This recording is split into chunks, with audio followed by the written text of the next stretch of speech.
Hello and welcome to the Virtual Investor Conferences. My name is Seth Gorman, President of Social Suite ESG, today's sponsor. And along with the OTC Markets Group, we're very pleased to have you join us for our next live presentation from Novo Resources. Before I introduce our speaker, a few housekeeping items. Please submit your questions in the question box to the left of the slides. If you're interested in scheduling a meeting with Novo Resources, please click on the Meetings tab on the left navigation bar. You'll be able to view the company's availability and submit meeting requests. And on a final note, all of today's presentations will be recorded and available for a 24/7 replay. At this point, I'm very pleased to welcome Michael Spreadborough, Executive Co-Chairman of Novo Resources, which trades on the OTCQX Best Market under the symbol NSRPF and on the TSX under the symbol NVO. Let's welcome Michael.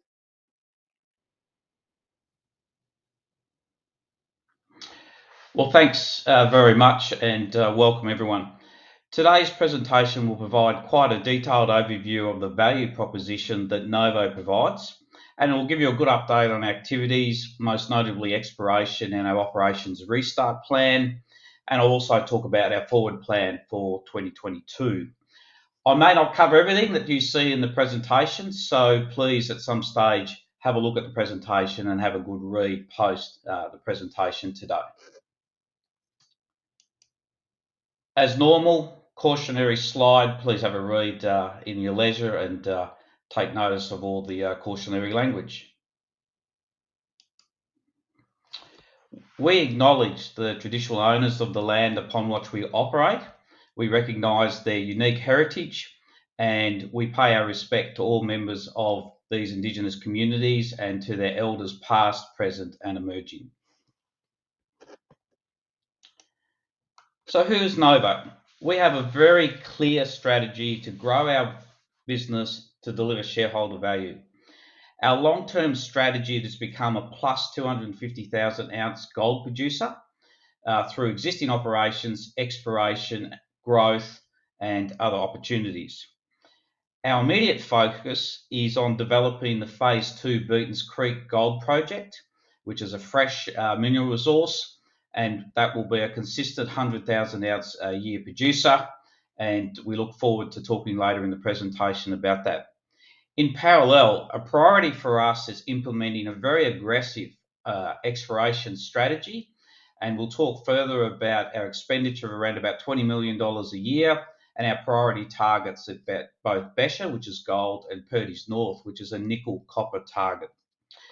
We're well funded to execute our growth strategy. We have a cash balance of around about 77 million Canadian, 54 million Canadian in investments, and we have 40 million US, around 51 million Canadian in debt, and our plan is to retire the debt by the end of the year. So we're well funded to do the work that we plan to do over the next short period.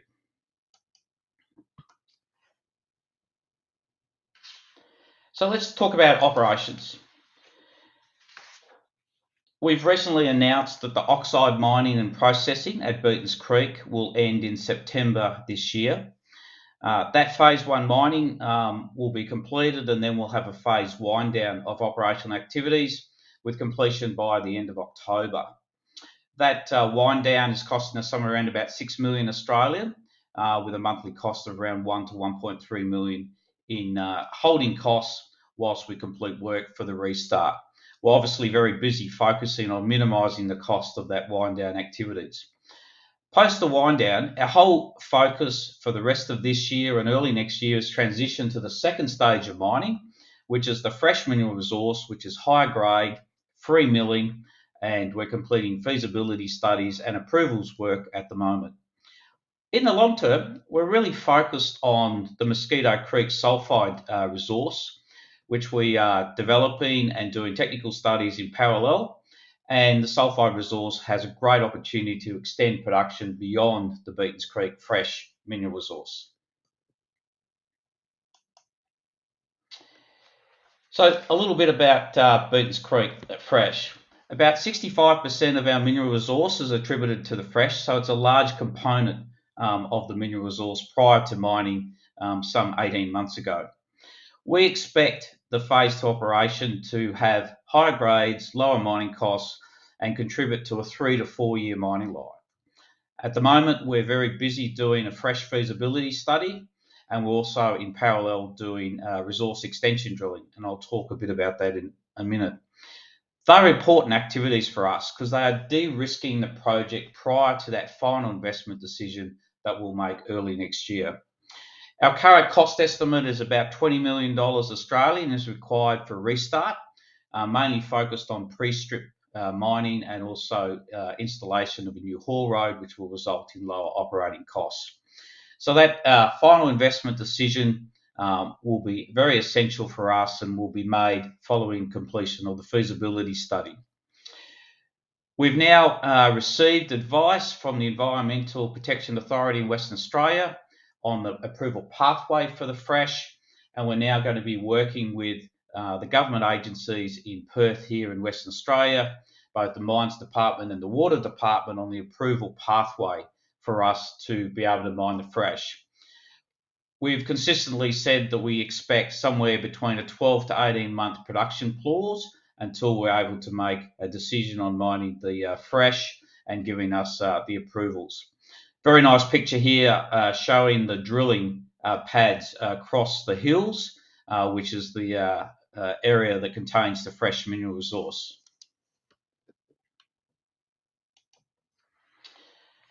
So a little bit more about the feasibility study.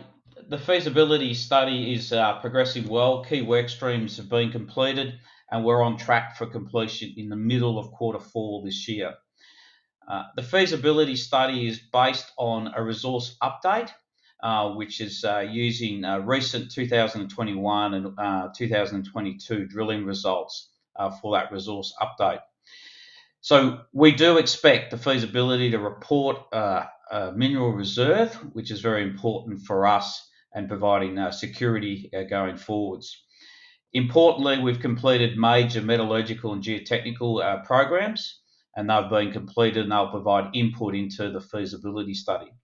And further to that, we've been able to test mining of the fresh and process that material in our Golden Eagle processing plant, and they have shown good milling rates and returned really good recoveries. So we're very confident on the competency of the fresh material, the ability to mine it, the ability to process it and achieve a good outcome. So all up, feasibility study on track for delivery in Q4 this year.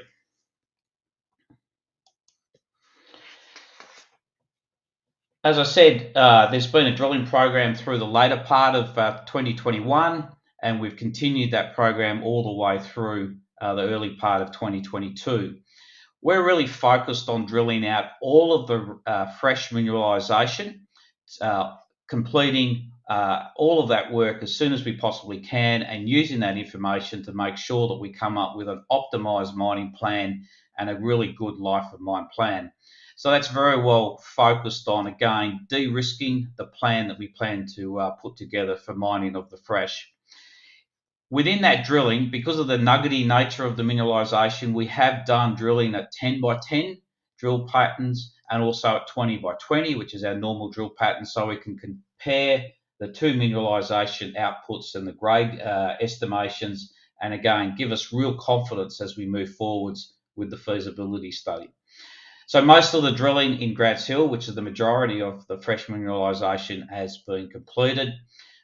Recent announcements, if you read those, have shown that the material has a high-grade nature, great strong continuity, very good thickness, and it really does have great high-grade intersections which will underpin the whole feasibility study.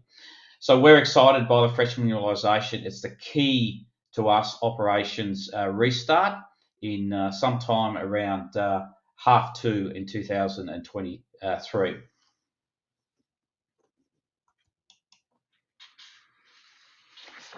So beyond Beatons Creek, our strategy is to use the Mosquito, beyond Beatons Creek, our strategy is to use the Mosquito Creek Basin and its oxide and sulfide potential to grow the mine life. So our exploration team have got a target of 200,000 ounces of gold from Oxide material, and they'll continue that work all the way through the latter half of this year and also 2023. We've recently talked about projects like Genie, Parnell and Daisy Central. They'll remain a key to that program going forwards. And in parallel, we're busy focused on the sulfide mineralisation. Historical work has identified extensive mineralisation, which is available by expanding existing open pits.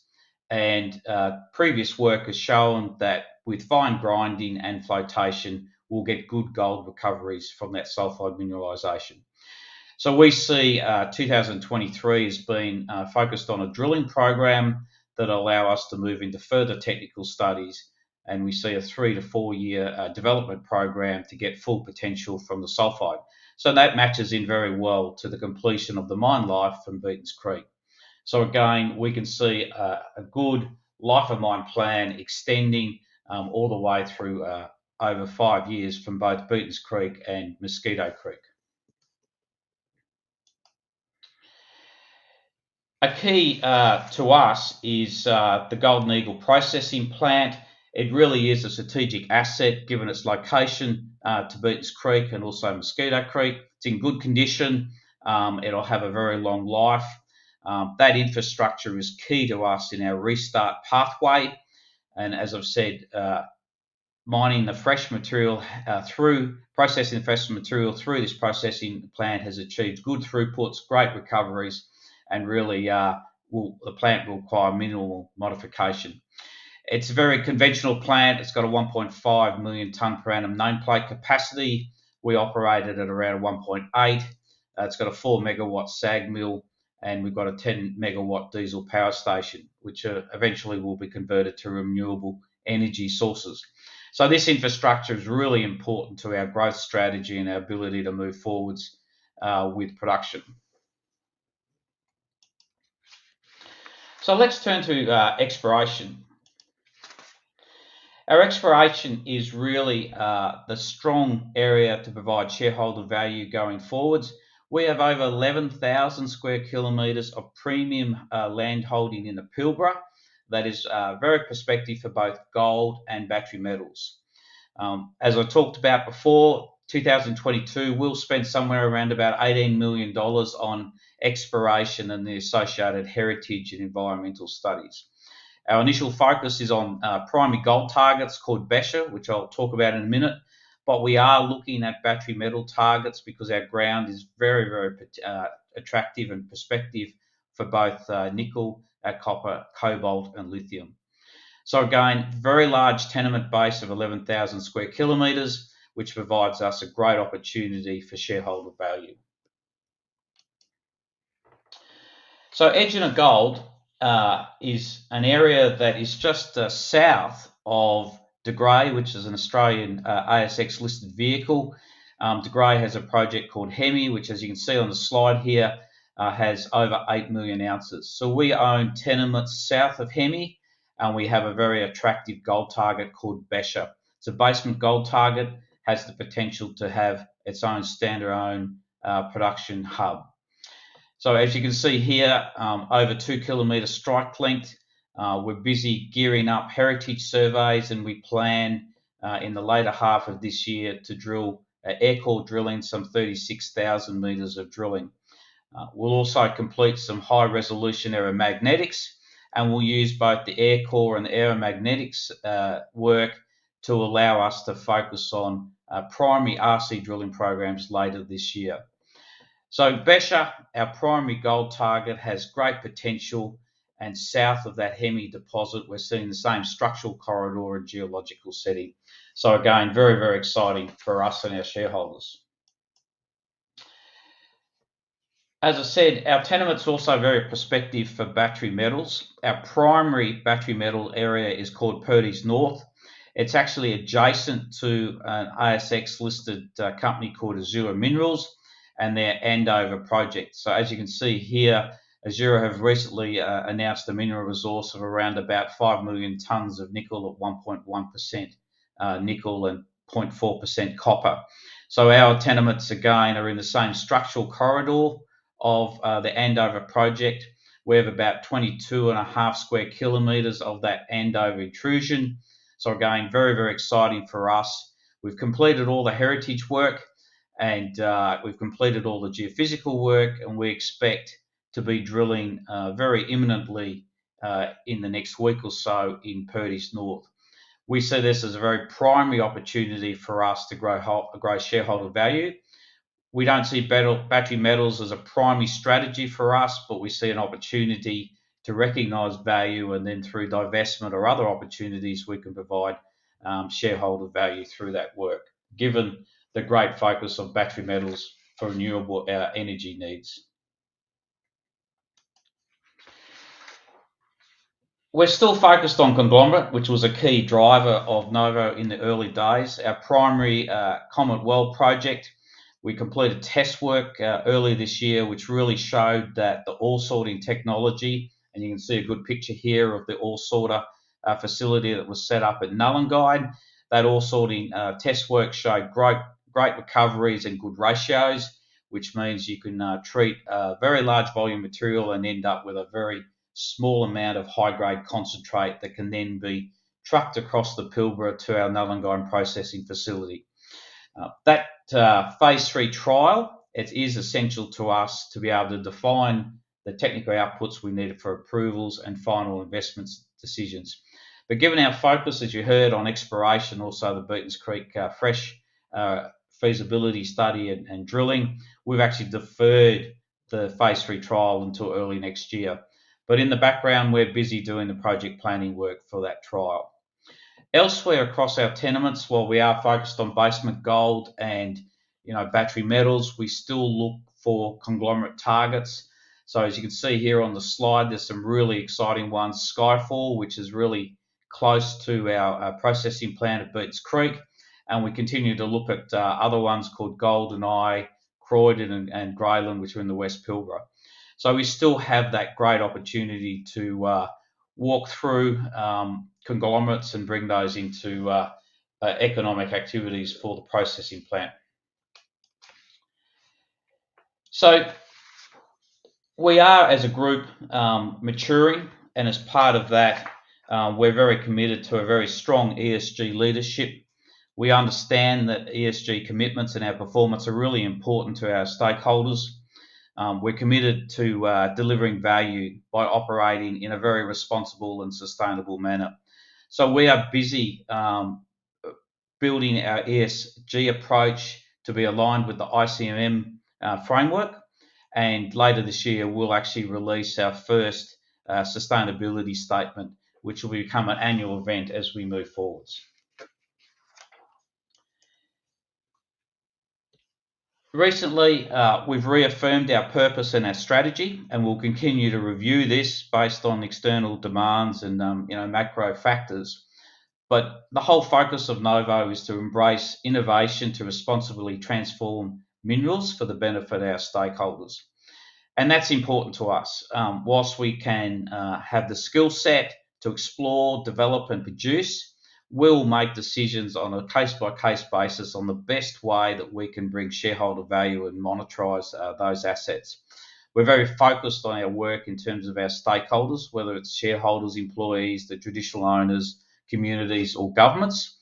And our overall focus is to economically, socially and sustainably operate to enhance shareholder value. So to summarise, we have a very aggressive and ongoing exploration program through the rest of 2022, and that'll continue to 23. 11,000 square kilometres of very high potential exploration ground. We're very focused now on moving forwards with Beatons Creek and bringing the second phase into operation. And as you've heard through technical work and drilling in Mosquito Creek, bringing the oxide and sulphide mineralisation into the mine plant. We're continuing to push that long-term strategy to become a larger gold producer with an aim to be beyond 250,000 ounces by 2026. And as we've talked about, ESG is very critical to us. We're very focused on being a sector leader in ESG performance. At the very start, I talked about our cash balance, very strong, 77 million in the bank. We'll be able to execute a divestment strategy of investments, and we end of the year debt-free and with enough funds to execute some of our growth projects next year. As a group, we're well credentialed. We've got a very motivated management and board that are able to deliver long-term value. So we see Novo is going through a great transition at the moment. The future looks really good. Our focus on exploration and bringing operations will give us a great opportunity to bring shareholder value.